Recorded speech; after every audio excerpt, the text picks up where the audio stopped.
आप देख रहे हैं यूथ मीडिया 24 न्यूज, सदैव सच के साथ। और ये जो हमारे किसान भाई बैठे हैं,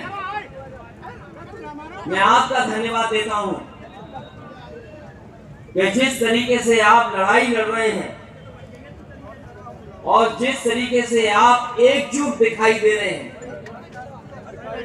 कोई घबराया हो ना हो, लेकिन भारतीय जनता पार्टी के लोगों को पता लग गया है कि अब किसान रुकने वाला नहीं है। और किसान तभी रुकेगा जब तीनों कानून इस देश से बाहर चले जाएंगे, तीनों कानून का सफाया हो जाएगा। मैं संजय लाठे जी को बधाई देता हूं और मैं सोच भी रहा था कि आखिरकार इतनी बड़ी किसान पंचायत में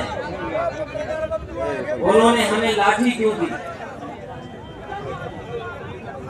और ये मुझे लगता है ये बुजुर्गों ने कहा होगा कि लाठी से अच्छी कोई चीज नहीं है, आप लाठी से सम्मान करिए इनका। मैं बधाई देता हूं कि हमें लाठी दी, लेकिन हम और जयंत चौधरी जी दोनों नौजवान हैं, हमें लाठी की जरूरत नहीं है। अभी लाठी की जरूरत नहीं है, लेकिन जब आपने लाठी दे दी है तो कम से कम हम दोनों लोग ये जानते हैं कि लाठी कहां चलानी है।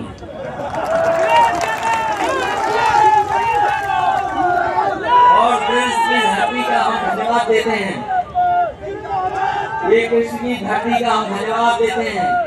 ये पुण्य की धरती है। और जैसा कि हमारे आदरणीय राजनीनाथ सुमन जी ने कहा कि हमारे आपके सबसे बड़े किसान नेता अगर देश में कोई हुआ है तो वो चौधरी चरण सिंह हुए हैं। बताओ, आप पूरा इतिहास उठा लीजिए भारत का। आप सब बुजुर्ग हैं, बहुत सारे लोगों ने उनके साथ काम किया होगा। बहुत से ऐसे हमारे बुजुर्ग बैठे हैं जिन्होंने न जाने कितनी जनसभाओं में उन्हें सुना होगा। मंच पे बैठे लोग हैं, वो जानते होंगे। आप पूरा देश का इतिहास उठा लो, अगर कोई किसान नेता उनसे बड़ा हुआ हो तो हमें बता दूंगा। और मैं इस बात से सहमत हूं क्योंकि देश के किसानों ने उन्हें अपना नेता माना था, इसलिए चौधरी चरण सिंह जी सबसे बड़े देश के नेता बनकर के आए। और आज सबसे ज्यादा जरूरत भी इस बात की है, ये जरूरत सबसे ज्यादा इस बात की है कि हमारा किसान खुशहाल हो। और किसान तब तक खुशहाल नहीं होगा जब तक किसान की बात करने वाले दल सत्ता में नहीं होंगे। ये जो भारतीय जनता पार्टी के लोग हैं वो हमारे आपके जनप्रतिनिधि नहीं है। इनका एक एक फैसला उठा करके देखो। हम यहाँ बुजुर्ग जितने बैठे, जितने सभा में लोग हैं, याद कीजिए जब नोटबंदी की थी, हमने आपने सबने भरोसा कर लिया ये फैसला है जिससे भ्रष्टाचार और काला धन वापस आ जाएगा, भ्रष्टाचार खत्म हो जाएगा, काला धन वापस आ जाएगा। सबने भरोसा कर लिया। बताओ आज कितने साल गुजर गए हैं, कौन सा काला धन वापस आ गया बताइए। और जीएसटी जो लागू की गई, जीएसटी कानून, जो जीएसटी कानून लागू हुआ था आधी रात में, जिस तरीके से देश की आजादी का जश्न मनाया गया था, उसी तरीके से जीएसटी लागू हुई। जीएसटी लागू हो जाने के बाद बताओ कौन सा कारोबार हमारा बढ़ गया।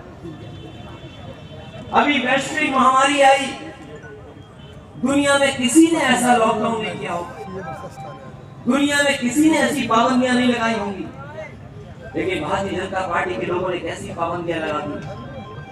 ये सच है कि वो वैश्विक महामारी से बचने के लिए हमें और आपको सबको अपनी नाक और मुंह बंद करना पड़ गया।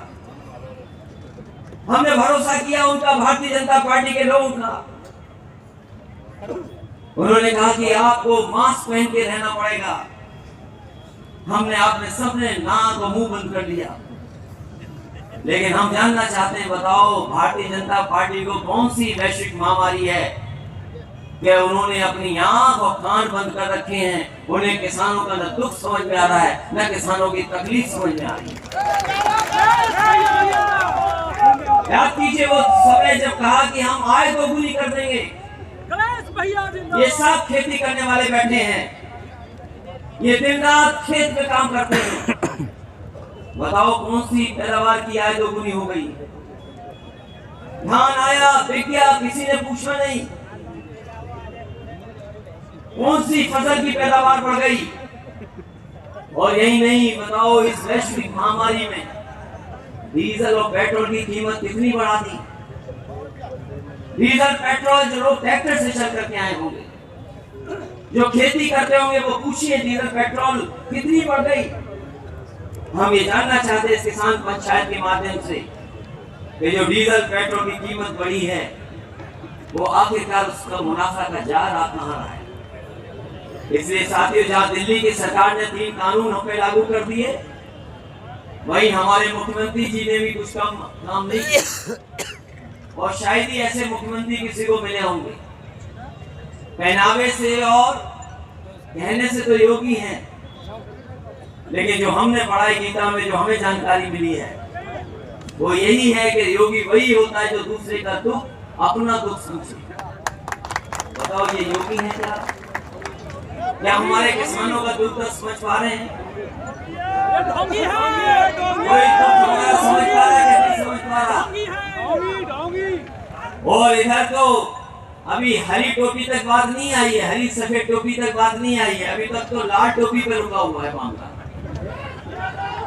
और ये हमारे किसान हैं, ये हमारे बुजुर्ग हैं, हमें बुजुर्गों ने यही सिखाया है।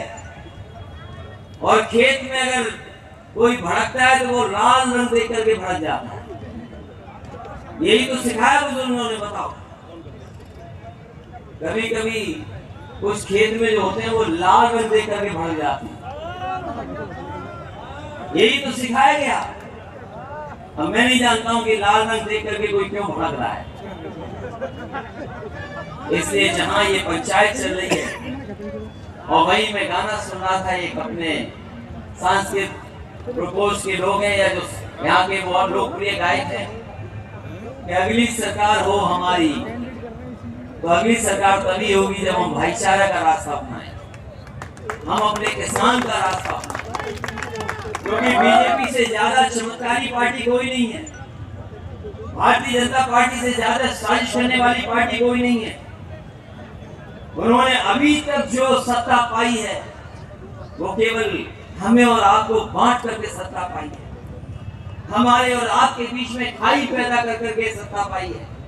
और जिस समय ये हमारे किसान भाई जागरूक हो जाएंगे, मुझे नहीं लगता है कि वो सत्ता पा पाएंगे। इसलिए हम बहुत सारे अपने किसान भाइयों को बधाई देना चाहते हैं। लगातार हम लोग किसान पंचायत कर रहे हैं, किसानों को जगाने का काम कर रहे हैं, और इस उम्मीद और इस भरोसे के साथ जगा रहे हैं कि आने वाले समय में जब आप मतदान करने जाएंगे तो इन भारतीय जनता पार्टी के लोगों को आप सब सिखाने का काम करेंगे। क्योंकि जो स्थान है, जो मंडियां हैं, जहां आपको मिल सकती है कीमतें, जिन मंडियों में आपको एमएसपी मिलनी चाहिए, वो मंडियां बेचने का इंतजाम कर दिया है।